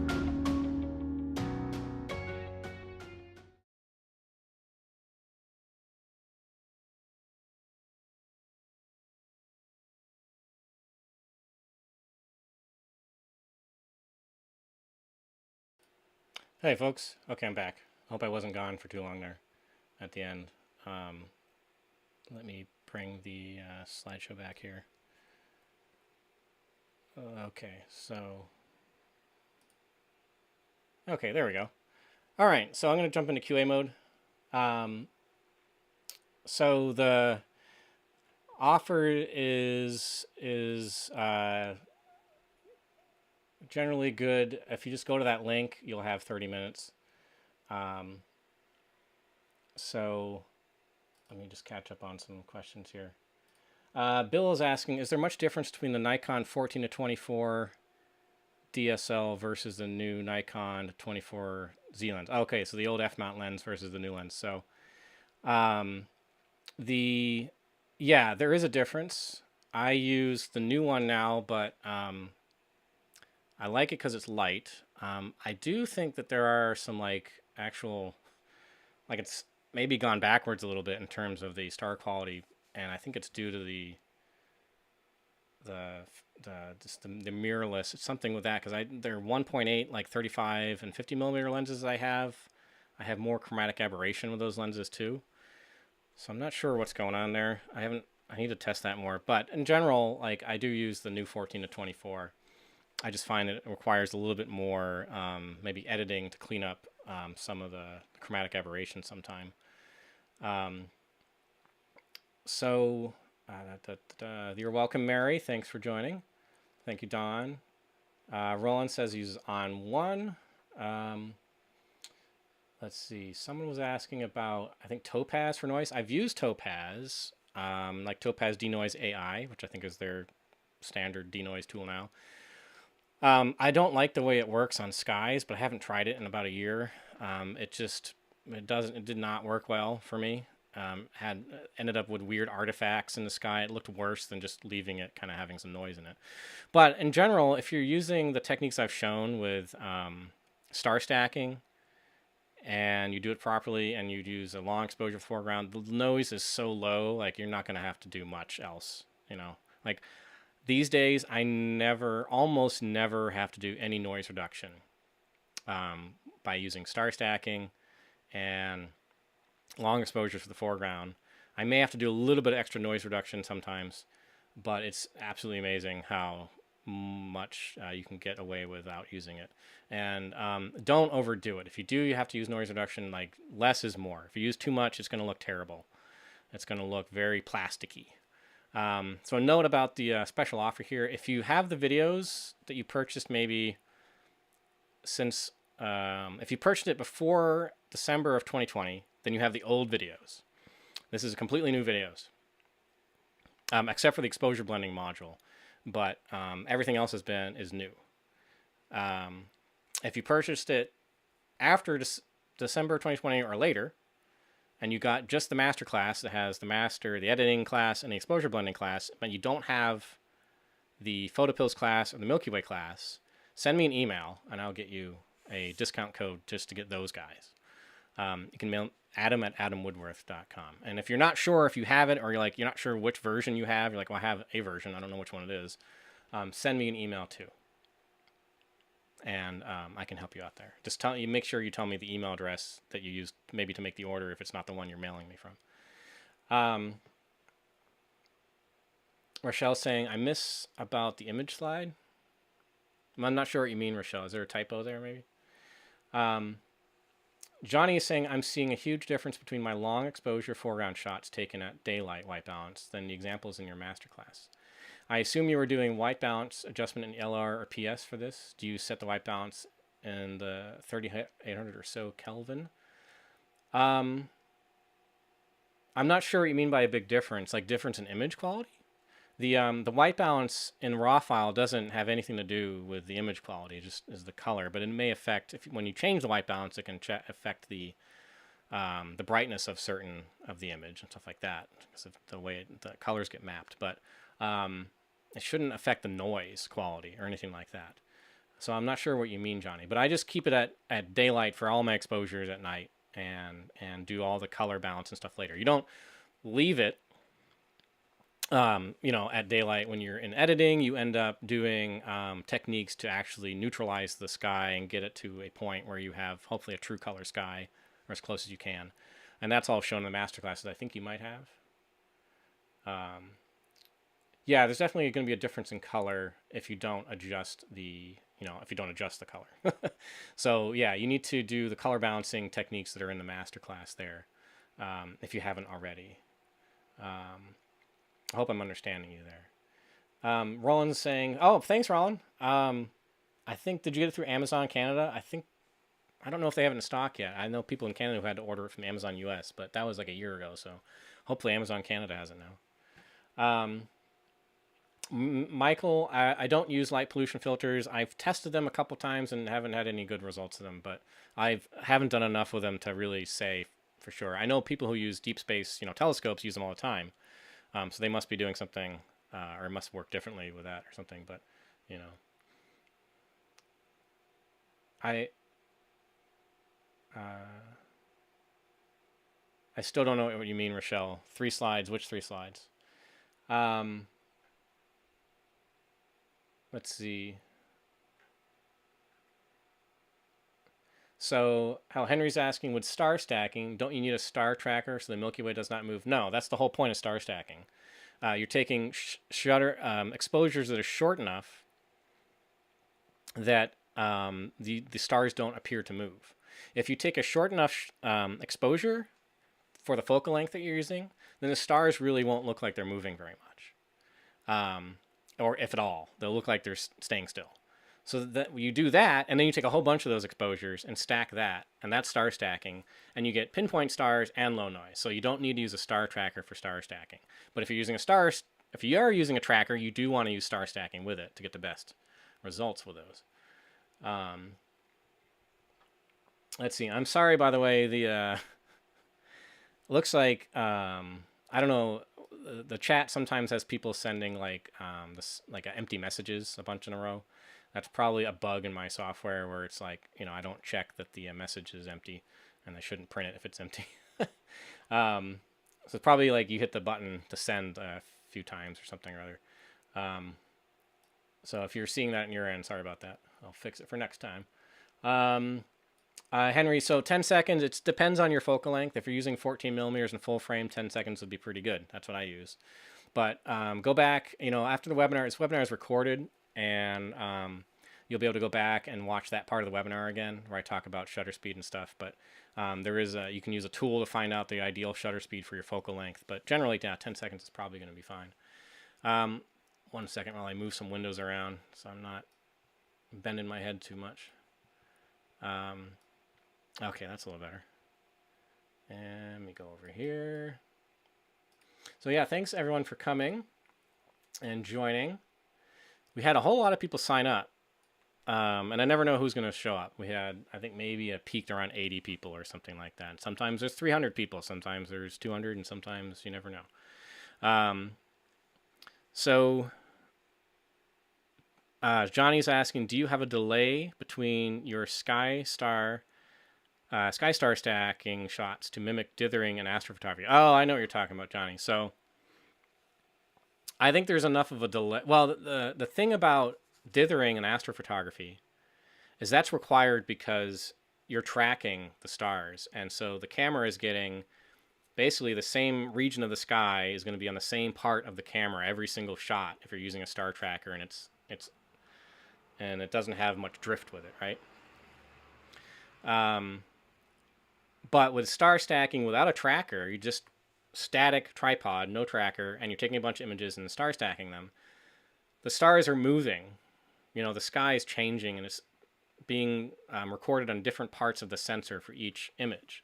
So that is basically dithering right there. Like, you don't need to do anything. If you do an enormous amount, maybe you'd come up with some noise, like, if you do 100 and try to stack them. But, I find it's like, if you collect like 4 or 5 minutes worth of light, or even just, 3 or 4 minutes or something, over however many exposures you're taking with star stacking without a tracker, that's plenty, and you'll have a very nice, clean, low noise image. And, if you get beyond that and you're really worried about it, then maybe you're printing way huge. But I don't worry about it too much beyond capturing a few minutes of light with the star stacking, and I never have to do any dithering because it's basically dithering for you. Roland's asking, this is not quite on topic, but if you ever come this way again, of course. Oh, okay. Cool, man. I love coming up to Newfoundland. I go up there all the time. I've actually been there 8 times or something like that. Thanks, Sandra. Oh yeah, so a little bit about the course because I'm bad about saying what it actually is. So the course, if you purchase it, it is a download. It's not a streaming thing. You don't log into a website to stream it. So you buy it and then you download it. So you want to save the link, like save your receipt, your email that you get that has the links in it, like save that somewhere. Download the videos, save them somewhere safe. But if you lose them and you can't find them, you can always email me. Just go to my website, email me, adam@adamwoodworth.com, and I'll hook you up. But basically, you purchase it. It's lifetime access. You keep it forever. You download it. It's yours forever. There is discounts for updated classes when they come out. Like if I like over the winter, I might do a Milky Way panoramas editing class. That's going to be way more detailed than what's in the one that's in the bonus right now. And there'll be a bonus. There'll be a discount on that for anyone who purchases my products, my videos. If you have it, any of the videos, you'll get a discount on the new videos, right? Let's see. So, hope that answers your question here. Oh, thanks, Roland, for purchasing the book. Oh, I already covered that. I hope you found it on Amazon Canada. Thanks, Sandra, downloading now.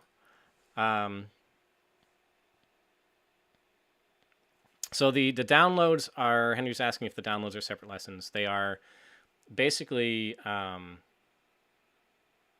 few different zip files. Like there's the editing workflow zip file, there's the exposure blending zip file, which are the two main modules of the masterclass. And then the bonuses are the photopills zip file and the Milky Way panoramas. Those are both recorded webinars that are zip files, but those zip files just contain one video. The other files for the editing module and the exposure blending module, those are zip files that contain a bunch of different videos, as well as all the sample files and some like documentation and stuff like that. So these are all zip, you end up purchasing it and then you get links to zip files. You download those and keep them. And like I said, if you lose them, you can always get in touch with me. And how much computer storage space is required for downloading the course? I think it's just a few gigabytes or something like that. It's not, it's not going to take like 100 gigs or something like that. I think it's just a few gigabytes or so. I would have to go browse around and find the exact number for you. But I am, like I mentioned earlier in the webinar for people who were here, the software that we're using for the webinar tonight is stuff that I wrote because I'm a computer programmer. Except for the video is a YouTube live stream because like why do something else? It's very solid.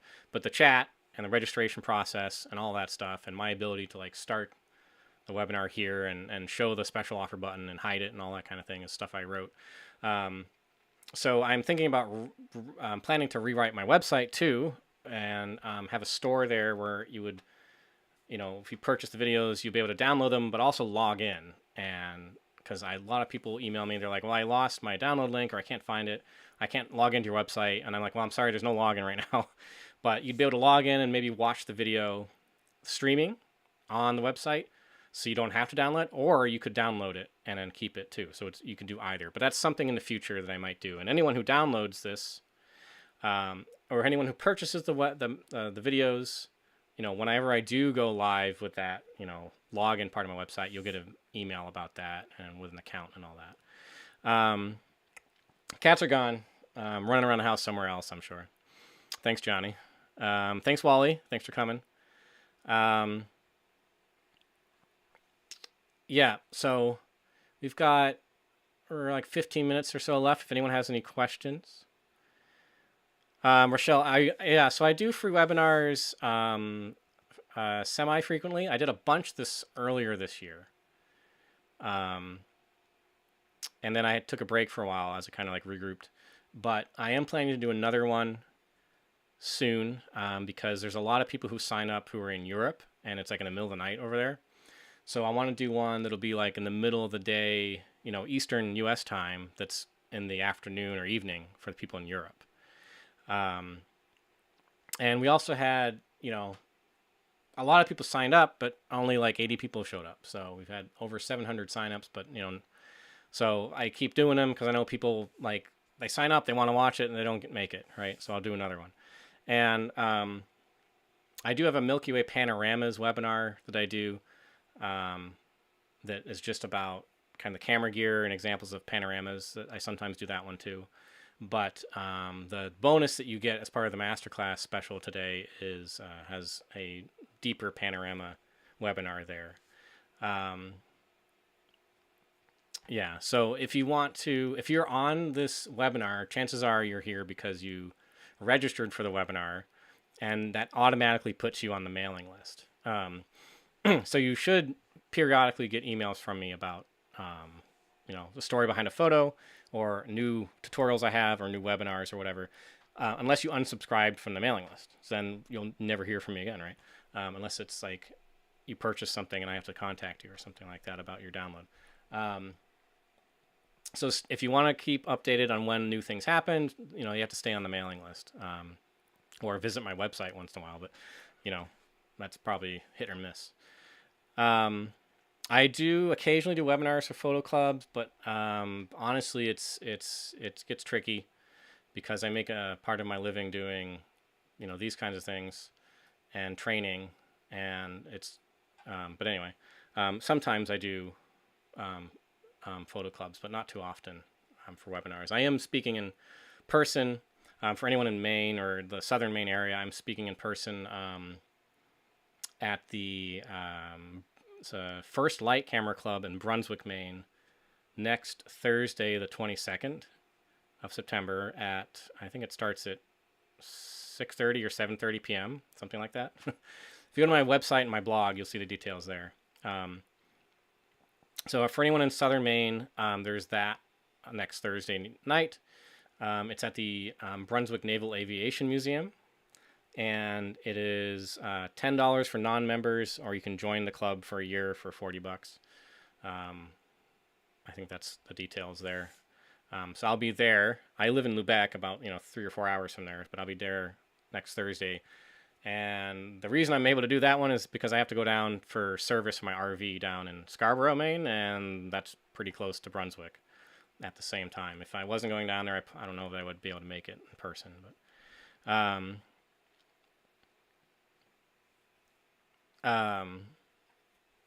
So thanks for coming, everybody. I hope you all learned a few things, and thank you to everyone who purchased the masterclass. I hope you enjoy the class and download it. Don't hesitate to reach out if you have some questions about it.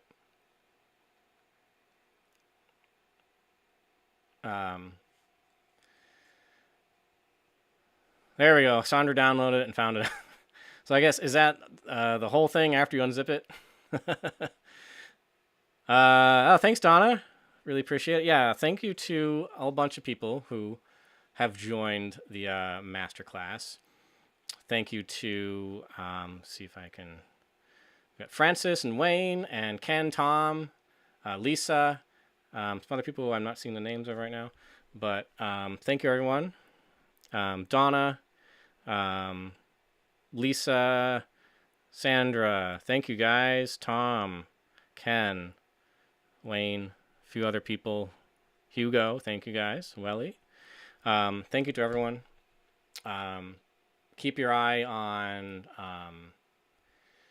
the mailing list for future webinars, future courses. I am planning to do another video course over the winter at some point. Also have had requests for more, like just another Milky Way class that's just like, another example. Maybe not the whole Milky Way masterclass thing, but another example. All right, so Sandra, okay, cool. So yeah, it's probably, the zip files don't compress videos much anyway, so it's probably not much more than that when you unzip it. Let's see. Henry, I want to review this presentation. Where is the link? You'll get the link in email after the webinar is over. Also, like within 24 hours, you'll get an email with the link to watch the replay. And in theory, if my software works properly, when I end this webinar, the video and the chat will disappear, and there'll be a big blue button in the middle of the screen that says watch the replay or something like that. And that will take you to basically YouTube, a private link on YouTube where you can watch this exact video immediately. You'll just have to fast forward for 5 minutes or whatever, right, to get through the beginning. Someone's asking if I do tours occasionally. I did not do any this year except for a very small one. I may do some next year. I don't know yet. Again, keep on the mailing list if you would like to know about that. Donna, can you download tomorrow? Yeah, you can download whenever you want. When you purchase the videos, the link is good forever. So you could download it in 5 years from now. If you try to download it and it doesn't work, then please get in touch with me because maybe I had to move the videos around. But, for the foreseeable future, they are available for download.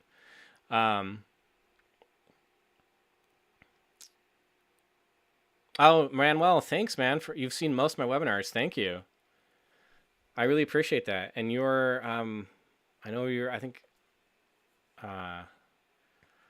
yeah, thank you, sir. Henry's asking, what is the coupon code for the purchase site? So what you need to do is click the big green button above the video. That will take you to the special offer. There is no coupon.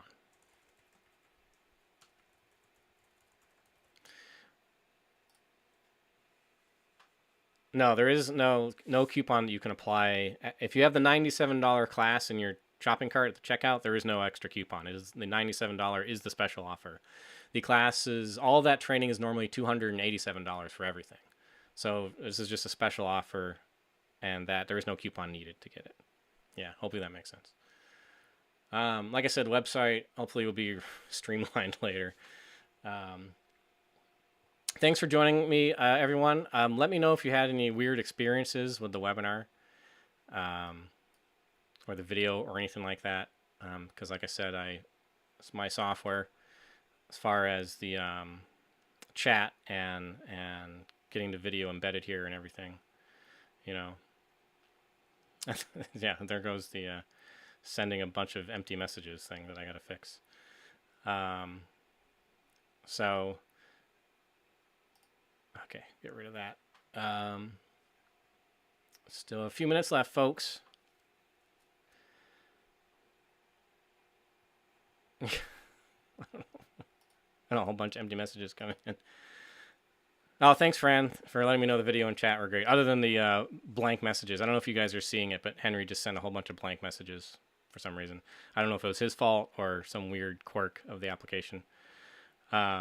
So Henry, I don't know what you're having trouble with. There is no coupon. Do not type in a coupon code. There is no coupon. Go to the big green button. It'll take you right to the link to purchase the class. If it's or type in the URL above, adamwoodworth.com/offer. Oh, I'm sorry, I didn't type the whole thing in. But also, if you just go to the website and go look around the website, you'll see links that say special offer and a blue button to see a special offer, and those will take you there. You go there, you just add it to cart, make the purchase. There is no coupon to type in. It's the special offer is the price, the final price for that.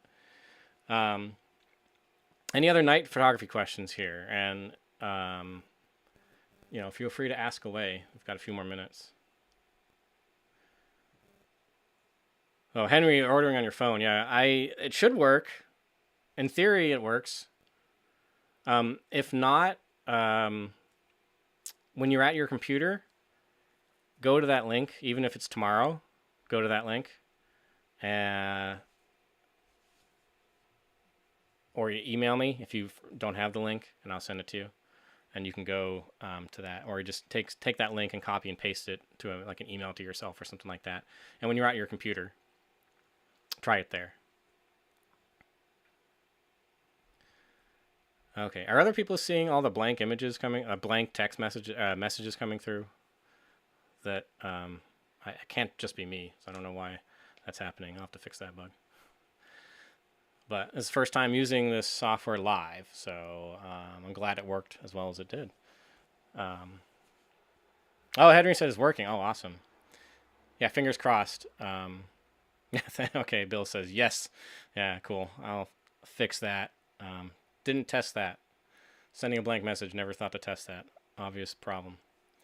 But thank you everyone who's still here for hanging out to the bitter end. Hope you all have a good night. Oh, that could be Henry. Oh, it could be on a phone if you hit enter. Maybe it sends it. That would explain it. because if you hit enter on a computer, it just types a new line, which doesn't send it. So that might be why. Yeah, so that's just my problem. You know, the funny thing is like this is so it's amazing the modern software how easy it is to build this stuff if you're a computer programmer these days. I could literally go in and make that fix right now, and like you would I think you would have to reload the page maybe, but it would fix it like within a few minutes. It'd be fixed. So I can fix that later for the next one. So yeah, stay tuned to the mailing list for any future webinars. I will be doing this one again live soon. Like I said, for our European friends it's in the middle of the night over there. So I'll be doing a mid U.S. time, midday U.S. time, evening Europe time, webinar in a little while, I think.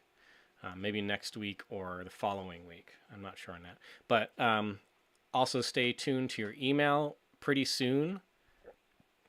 You should be getting an email with the replay link, which will be the same link that you see in a minute when the webinar ends. You'll see a big blue button that'll take you there too.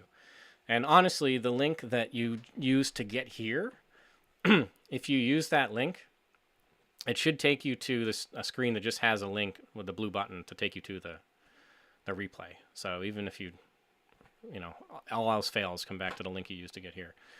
But you should be getting an email with the replay link in a little while. So I think we're almost at 2 hours. It'll be like an hour and 55 minutes by the time we're done here.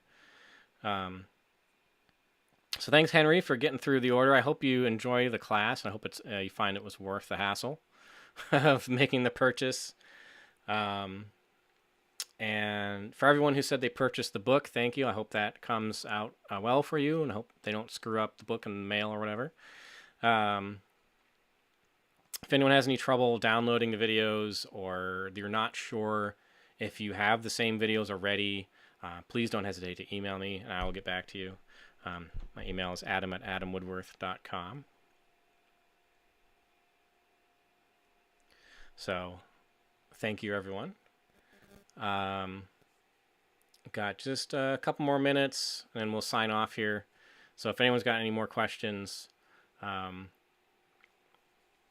guess one thing I could briefly talk about is I never talked about, planning around the moon. And that's mainly just a matter of looking at whatever moon chart or app you have to find the moon phase. Photopills, Photographer's Ephemeris, Planet Pro, all those things, they all have it. And you don't have to shoot around that just the new moon. Like there's only one day where it's technically, a 0% moon. But there's usually a week or two around the new moon cycle. So almost 2 weeks every month during the summer, during Milky Way season, whenever that may be, where you can get some dark sky for part of the night. Even if the moon's up for half the night, it'll be dark the rest of the night. Or maybe if the moon rises in the middle of the night, you can still go out and shoot the first half of the night or whatever. So don't think that just because the calendar says the new moon's on one day that you can only go out that night, right? Henry's saying, have you heard about this huge satellite that'll be bright as the moon? I have not heard about that. I think I've heard of like things like if someone did that, it would be terrible. I didn't know that there was anything in in the plans for something like that. That would be awful, because that would destroy the night sky for everyone.